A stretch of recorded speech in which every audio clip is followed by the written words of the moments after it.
Okay, I'm going to make another video because it turns out that these two wires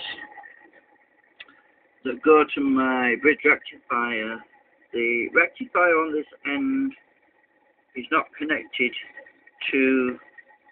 There's a fault with my jumper basically. This little bit of conductive paint wants redoing.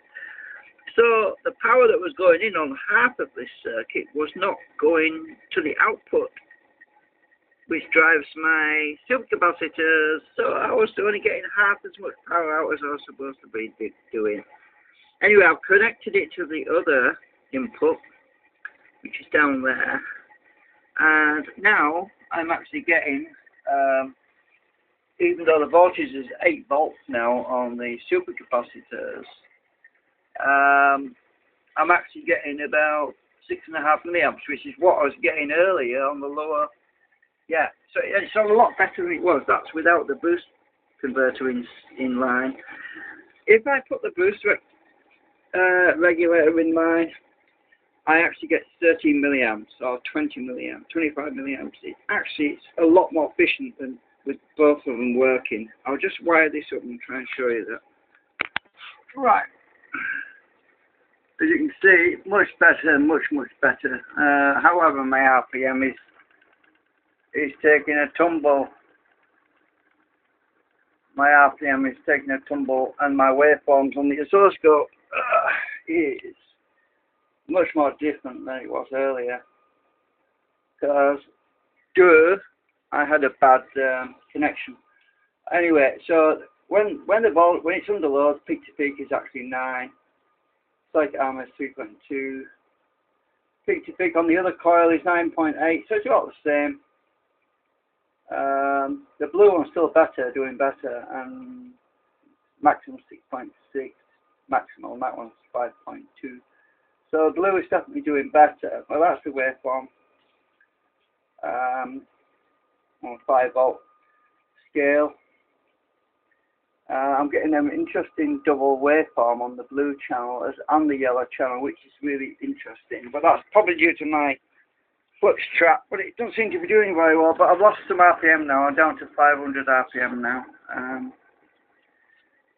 So that's with the boost converter in line. So 25 milliamps is not bad, really. Still, it's better than it before. It's better than before, a lot better than before. And my currently, the voltage on the supercapacitor is climbing pretty fast now compared to what it was earlier. You can literally see it moving up. Yeah, it's going up pretty fast now.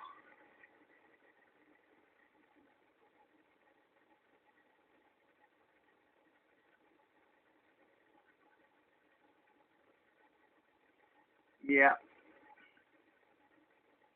They are pretty big supercapacitors, so they do take quite a lot of current to charge them up, so it takes a while for them to move up in increments. But my meter, there we go, 80.4, so it's climbing. Anyway, another update. So, silly me, I had a problem with this. I need to sort this out. I'll solder it later on and take that silly conductive paint off. And anyway. Right, I think that's it for now, but I am getting quite a bit of drag. I've lost 100 RPM and my current input has gone back up again, so because of that, it's 190 milliamps now, but yeah, subtract 40, so that would be 150 milliamps to the motor, yes. Which is definitely nowhere near over unity. Yeah, we've got problems, let's face it. I have to do more tweaking to my designer. So I won't say it's back to the drawing board, but it's, yeah, I feel like it is.